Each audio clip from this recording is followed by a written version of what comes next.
This is Problem Solved, the IISE podcast, where we talk to industrial and systems engineers about their work, ideas, and solutions.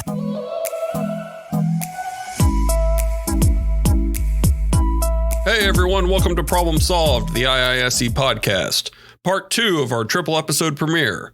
In this episode, IISE's James Swisher interviews Morgan Smith, the retired president and CEO of Consolidated Nuclear Security, LLC. Smith is another one of our keynote speakers for the Lean Six Sigma and Data Science Conference, taking place September 20th through the 22nd at the Grand Hyatt Buckhead in Atlanta, our first live conference since before the COVID-19 pandemic began. You can learn more about the conference program, registration, and health and safety measures by visiting the conference website at iise.org/Lean Six Sigma. For now, please enjoy our discussion with Morgan Smith.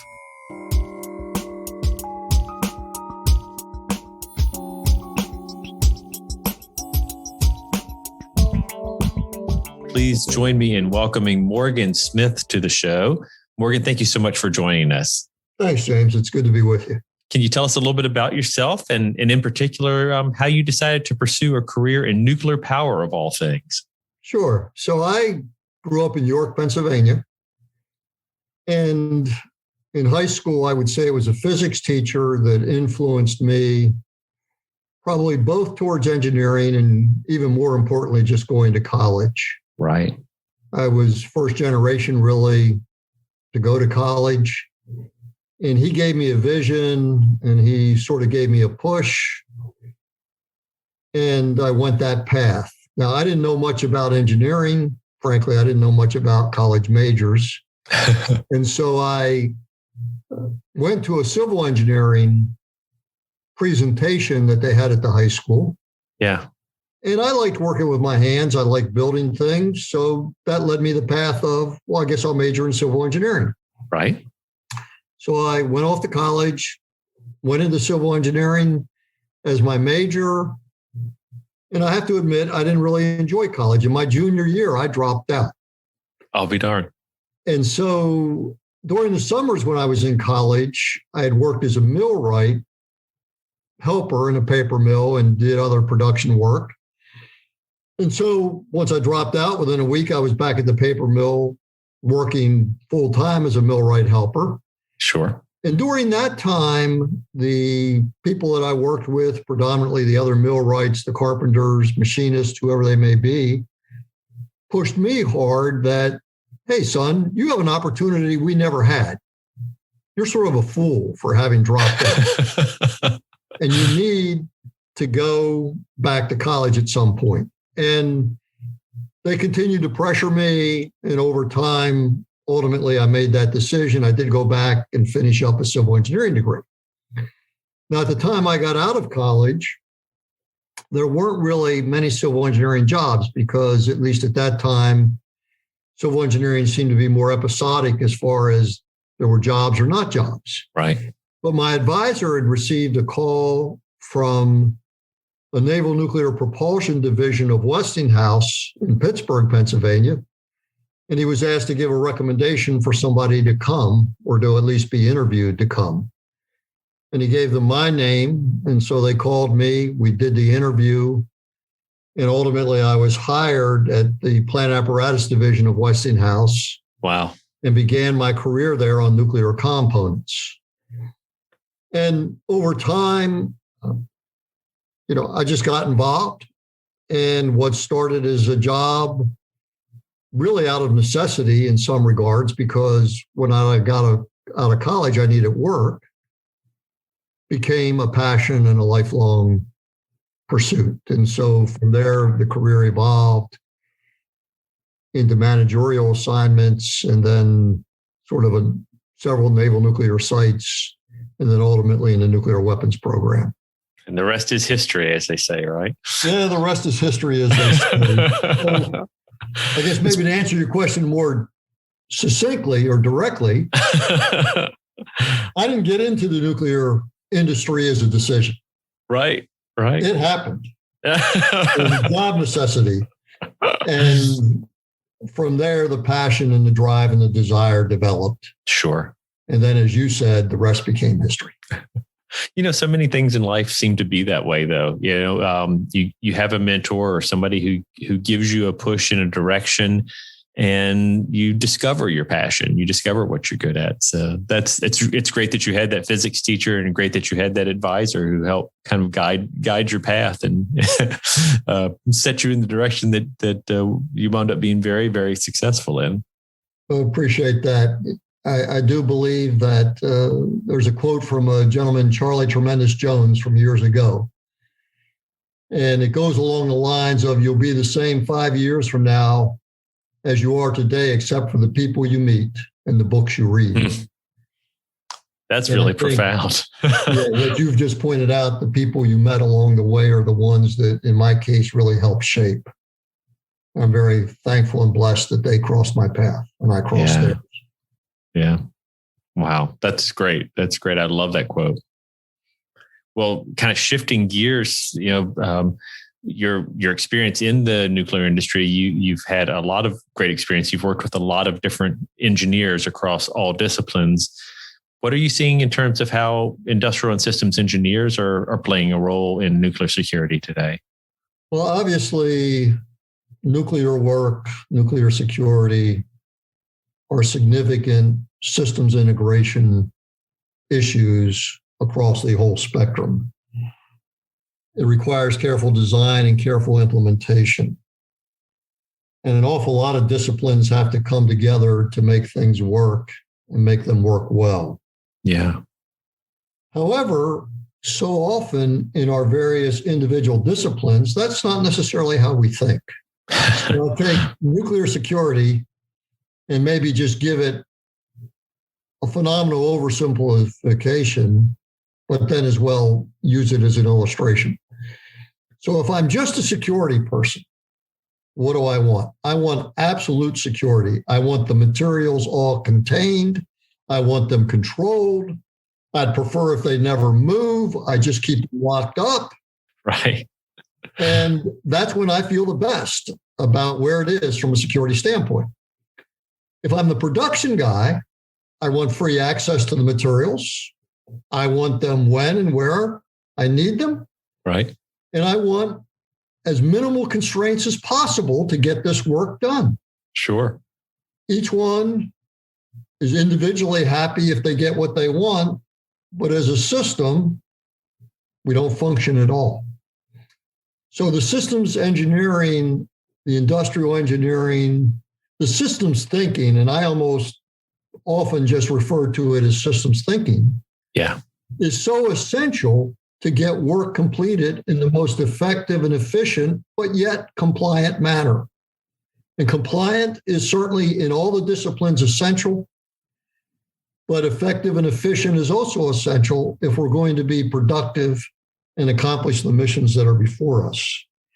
And so I think to get to that optimized and integrated approach, you need the systems engineering, you need the industrial engineering thought processes, tools, and sort of leadership to get all these disciplines to come together and integrate in a fashion that you actually can accomplish the mission, you can meet the goals, and you do it in a way that's responsible, in my case, with my background, to the taxpayer. Right. But it may be in a utility to those that are paying their utility bills, whoever it may be, whoever, quote unquote, the customer is.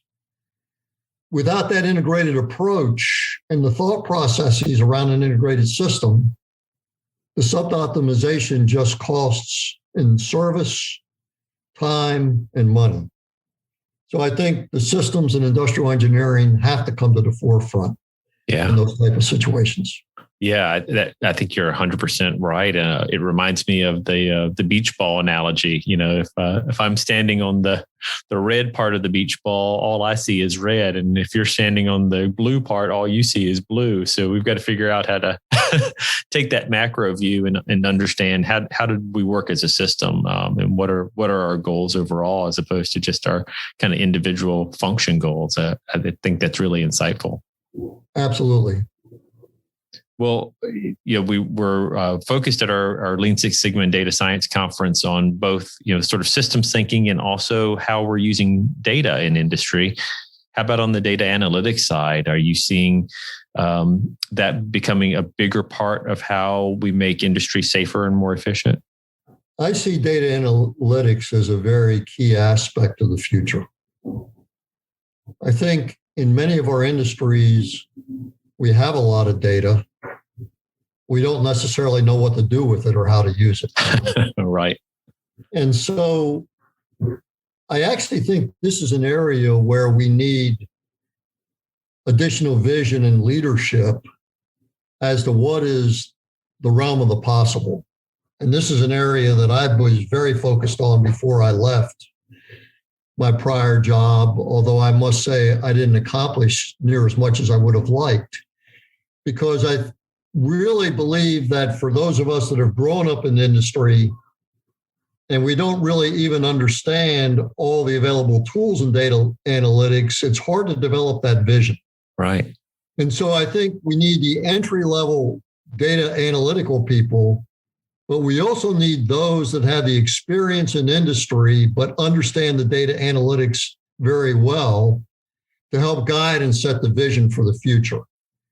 And if we can do that, I think then the sky's the limit. But I don't know that we necessarily have that many of those types of people available right now, or if they are available, we don't know how totally to describe the job to even recruit and attract them and bring them in. So I think there's more work to be done there. The other aspect is, I think we have to think through what is the power of the data. Too often, again, it's easy to think about data from the standpoint of, I'm going to roll it up and put it in a report. Right. Chances are another report that no one's going to read. Right. But even if they do read it, they stand informed, but they don't necessarily stand in a position to take action on that data. So we need to turn data analytics into something that's more than just data.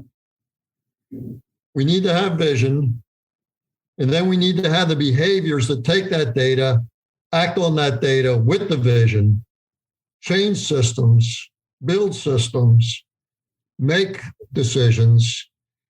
And ultimately, the way I look at it, we need to become physicians with the data. And by that, I mean, we need to figure out how to use the data as the precursor to avoid something. When I go to the physician, I'm hoping the physician just says to me, Morgan, you need to adjust your lifestyle. You need to adjust your diet. If you don't do this or that, it's going to lead to this kind of consequence. Right. That's what I desire most of the physician. I'm not looking forward to the day that the coroner examines me. But the coroner is just going to look at me and say, well, he's dead now. I wonder why he died. Right. Well, you can use data for that as well. And we tend to use that. We do a lot of causal analyses. We do a lot of retrospect of the data. But I would like to be a physician. And I think industry needs to be the physician, not the coroner, with the use of that data. And too often we think of it in terms of being the coroner, not being the physician. And so I think that's the opportunity. Get out in front, look for the precursors. If we could spot the precursors, we would know when the behaviors are deteriorating relative to safety and reduce safety instances.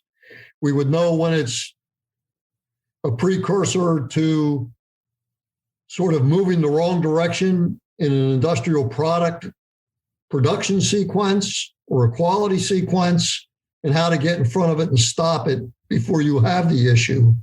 And then thus you become the coroner. So those are my thoughts on it.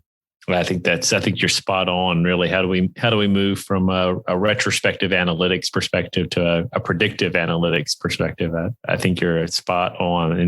And gosh, I think that really is the magic question across all industries, isn't it? Yes. Well, we've seen a lot of data security breaches and some high profile ones over the last 6 months or so.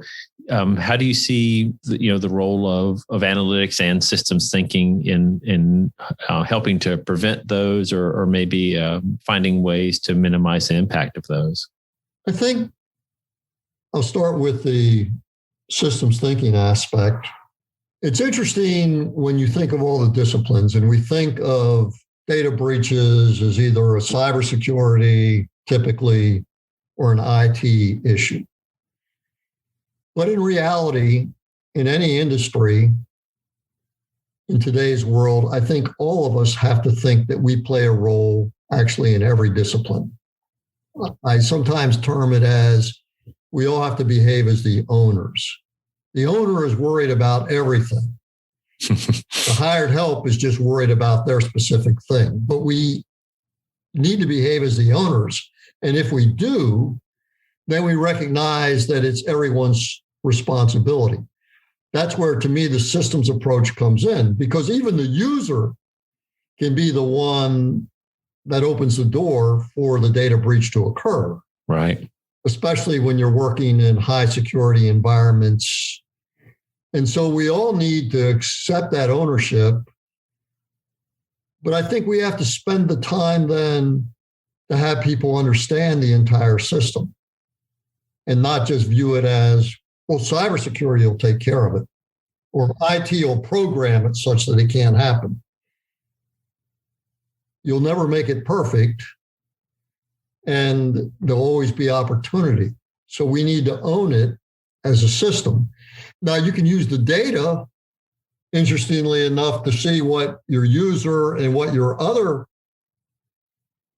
interface behaviors are with the people that are engaged, and look at the data, look for trends there, and have the opportunity, again, to be that physician that I put out. Because once you have the data breach, we're into the coroner mode. Right. And frankly, there, sometimes we even get into the mortician mode. We try to pretty it up and make it look good, and it really is, because it's a data breach. It's dead. It's right. gone. And so therefore, we need to, I think, really all appreciate more about this, accept the ownership of it, take the approach that all of us are looking for any holes in the net, if you will, and making sure that the right people understand there's a hole or a potential hole there, and then bring it together. And so to me, that's back to the systems thinking. Right. But again, using the data to be predictive where possible would be of the greatest advantage. That makes a lot of sense. Well, how about in terms of where do you see the industry going? Where do you see renewable energy innovations coming in? Do you see Lean and Six Sigma process improvements making a difference in where we're headed in terms of innovation in energy? I do, but I probably see it, or I think about it more at a macro level almost than a micro level. Sure. Now, I'll start with a disclaimer. I'm not a renewable energy expert in any way, shape, or form. So it's more of opinion. But I'll start very simply. I'm sitting in this house in Delaware that I purchased a couple of years ago. It has solar panels on the roof that somebody installed 10 plus years ago. My electric bill for June with those solar power panels on there was $20.47. Wow. I think it's a pretty enviable electric bill in a house that's used. We raised 8 kids. We have a lot of grandkids. So there's a lot of people using energy at times in this house when we're all together. So someone had the vision there to put those solar panels on. I have no idea what it cost.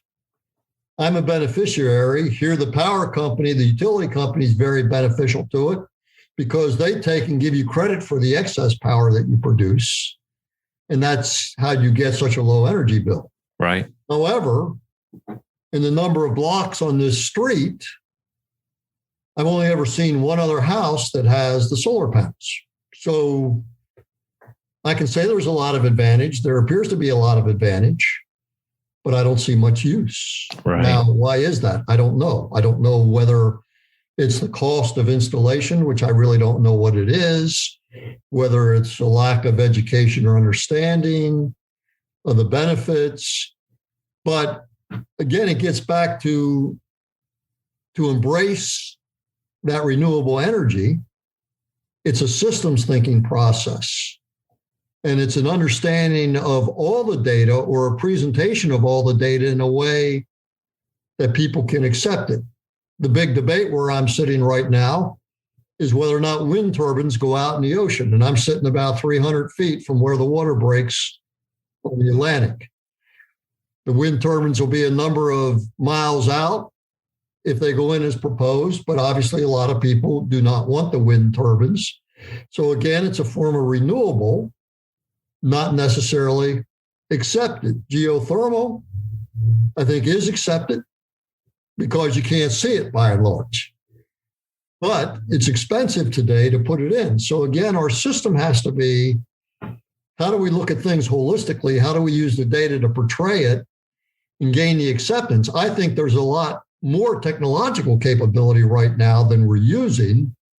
Probably where we need to focus the technological capabilities is on higher yield out of what it is that is designed and developed, and probably, where possible, a more aesthetic appearance that makes it less rejectable by people, which is a different set of engineering and skill sets. Right. Than somebody like me that came out of the nuclear industry, where you build a valve, you don't really care what it looks like. I believe all good design should be eloquent to the eye. It shouldn't have abrupt changes, but by the same token, that valve didn't have to be aesthetically pleasing. Right. And so we need to work on that and get that systems thinking in a much greater way. Lean Six Sigma, I think there, again, it's more the application of the tools and the use of those tools in ways that connect with the people that need to embrace the information. And oftentimes with Lean Six Sigma, in my experience, in my journey, and I know one of the tracks that you're going to pursue in the conference is that there's not always acceptance. Even if you go through the work of doing the review, people don't do anything with it. And what I have found is you need to reduce the area where you apply the tools to something that's bite-sized, that somebody can get their head around. Too often, especially in the early days, we looked for the quote-unquote Six Sigma review, which was the soup to nuts.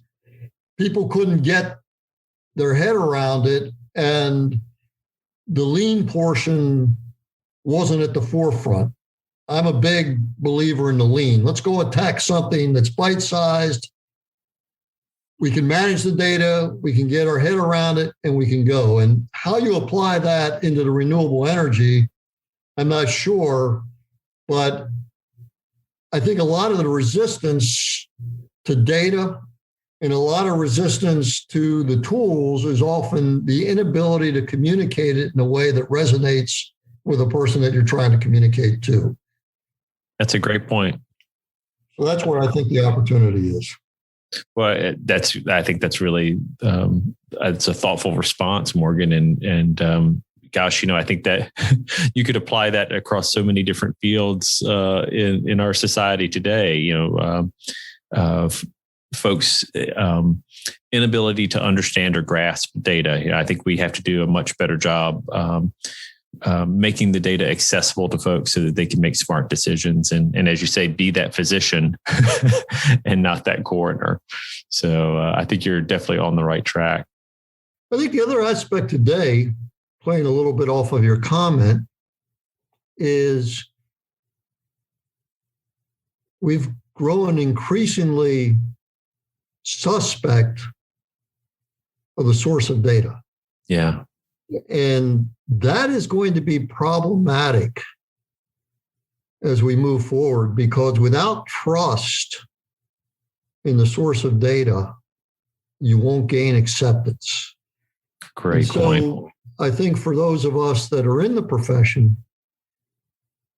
we have to be above reproach in our presentation of the data, factual and truthful in the data, not over amplify or over embellish what it means.